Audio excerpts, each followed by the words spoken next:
मजनूपति, अब तो हद हो गई। ठान कर बैठे हो क्या कि जिंदगी में सुधरना ही नहीं है? अरे बेबी, मैंने क्या किया? मैं तो बस उसकी मदद कर रहा था। उसने स्माइल किया, उसे बोलो ना।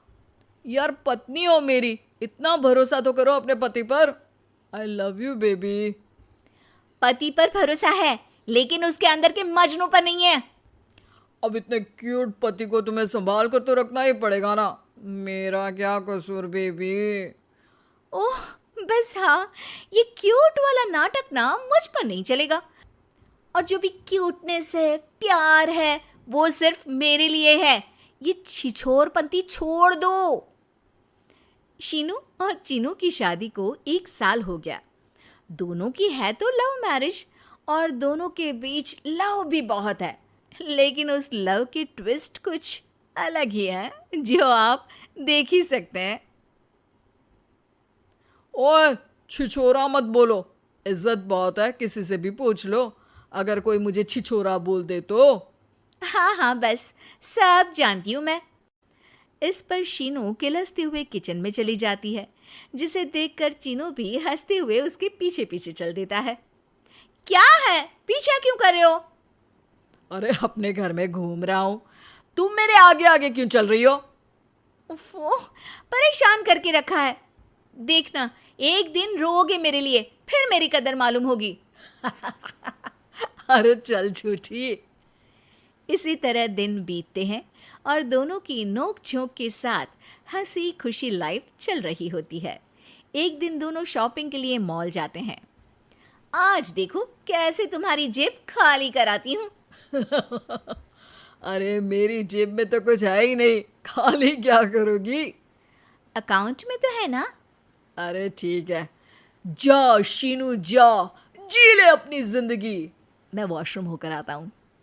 चीनू वहाँ से चला जाता है और शीनू ज्वेलरी शॉप में जाती है, लेकिन वहाँ कोई भी उसकी बात तक सुनने को तैयार नहीं होता। अरे यार, मैं भी कस्टमर हूँ, मुझ पर कोई ध्यान क्यों नहीं दे रहा? इतने में चीनू भी वहाँ आ जाता है। करा लिया अकाउंट खाली? कहाँ? देखो ना, कोई मेरी बात तक नहीं सुन रहा, सब बिजी हैं। ऐसा क्या? Excuse me, can you please? Chinu के इतना बोलते ही अटेंडेंट तुरंत उसके पास आ जाती है, जिसे देखकर शीनू हैरान रह जाती है। हैरान तो ऐसे हो रही हो जैसे अपने पति को जानती ही नहीं। हाँ हाँ, बिल्कुल, मजनू को कैसे भूल सकती हूँ? पर मजनू अब शादीशुदा है, ये मत भूले। शीनू अपनी शॉपिंग कंटिन्यू करती है और कुछ देर बाद सारी शॉपिंग खत्म करके दोनों कॉफ़ी पीने जाते हैं, जहाँ चीनू को रिया मिलती है, जो मिलती ही चीनू को गले लगा लेती है। ओह हाय चीनू, कितने टाइम बाद देखे। आज भी बिल्कुल वैसे ही क्यूट हो, जिसे देखते ही दिल फिसल जाए। इस पर चीनू शीनू को देखकर तुरंत रिया को दूर करते हुए कहता है। अरे रिया, मीट माय वाइफ शीनू। और शीनू, ये रिया है, कॉलेज फ्रेंड। अच्छा, शादी कर ली? ओके, मैं चलती हूँ, बाय। कॉलेज के मजनू, सब जानती हूँ कौन सी फ्रेंड है। वैसे वो मजनू वाली हरकतें आज तक बंद नहीं हुई ना। गले तो देखो कैसे लगाया था, जैसे उसकी पर्सनल प्रॉपर्टी हो। भूलो मत, तुम सिर्फ मेरी प्रॉपर्टी हो, और इस प्रॉपर्टी पर किसी ने नजर डाली या तुमने किसी को देखा भी तो दोनों की आंखें नोच लूंगी। ऐसा बोल शीनू गुस्से में वहां से चली जाती है, लेकिन इस बार चीनू उसके पीछे नहीं जाता। अरे, बिना कुछ करे सुना गई, अपने आप आएगी वापस। चीनू शीनू का इंतजार करते हुए वहीं बैठ जाता है। इसी तरह कुछ घंटे बीत जाते हैं, लेकिन ना शीनू वापस आती है और ना ही उसका फोन आता है, जिस पर चीनू घर पहुंच जाता है, पर शीनू वहां भी नहीं होती। ये सब देख वो बहुत परेशान हो जाता है। अरे, ये कहाँ गई? इतनी देर हो गई, अभी तक तो उसे वापस आ जाना चाहिए था। चीनू सभी रिश्तेदारों और दोस्तों को कॉल करना शुरू करता है, पर कहीं से भी शीनू का कुछ पता नहीं चलता। कहीं गुस्से में इधर उधर तो नहीं निकल गई? अरे पर जाएगी कहाँ? पूरा दिन बीत जाता है, लेकिन शीनू की कोई खबर ना मिलने पर अब चीनू उसे ढूंढने बाहर निकलता है। अरे कहीं उसे कुछ हो तो नहीं गया? नहीं नहीं, मेरी शीनू को कुछ नहीं हो सकता। कुछ समझ में नहीं आ रहा, कहाँ जाऊँ, कहाँ ढूंढूं उसे।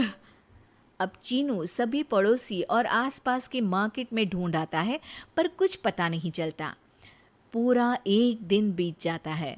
चीनू परेशान होकर आसपास के सब अस्पताल में भी चेक करने लगता है, लेकिन हर जगह से हताशा ही मिलती है। मैंने क्या कर दिया? वो मुझे अच्छे से जानने के बाद भी मुझसे कितना प्यार करती है, और मैंने इस मजाक मस्ती में अपने प्यार को खो दिया। गुस्से में न जाने क्या कर बैठी होगी। अब उसे कैसे बोलूं कि मैं उससे कितना प्यार करता हूँ। लगता है मुझे पुलिस कंप्लेंट करनी चाहिए। चीनू के ऐसा बोलते ही उसके पीछे से आवाज आती है। कहा था ना, एक दिन मेरे लिए रोओगी तुम मजनू जी। पता चल गई ना पत्नी की कदर। शीनू को देखते ही चीनू तुरंत उसे गले लगा लेता है। कहाँ थी तुम? पता भी है मेरा हाल क्या हो गया? अगर मुझे टेंशन में कुछ हो जाता तो? वैसे तुम थी कहाँ? चल झूठे, तुम्हें कुछ नहीं होता। वैसे मैं रिया के घर थी। आखिर तुम्हें सबक जो सिखाना था, इसीलिए उसे अपने प्लान में शामिल किया, और आगे का हाल तो तुम जानती ही हो। तुम पागल हो, बिल्कुल पागल। ऐसा कौन करता है? जान निकाल दी। दोबारा कभी भूल कर भी ऐसा करने की सोचना भी मत, नहीं तो मैं क्या करूंगा मुझे भी नहीं पता। हाँ हाँ, मेरे मजनू पति, तुम भी दोबारा मेरे अलावा किसी दूसरे के सामने ये मजनूगिरी मत दिखाना। बुरा लगता है यार।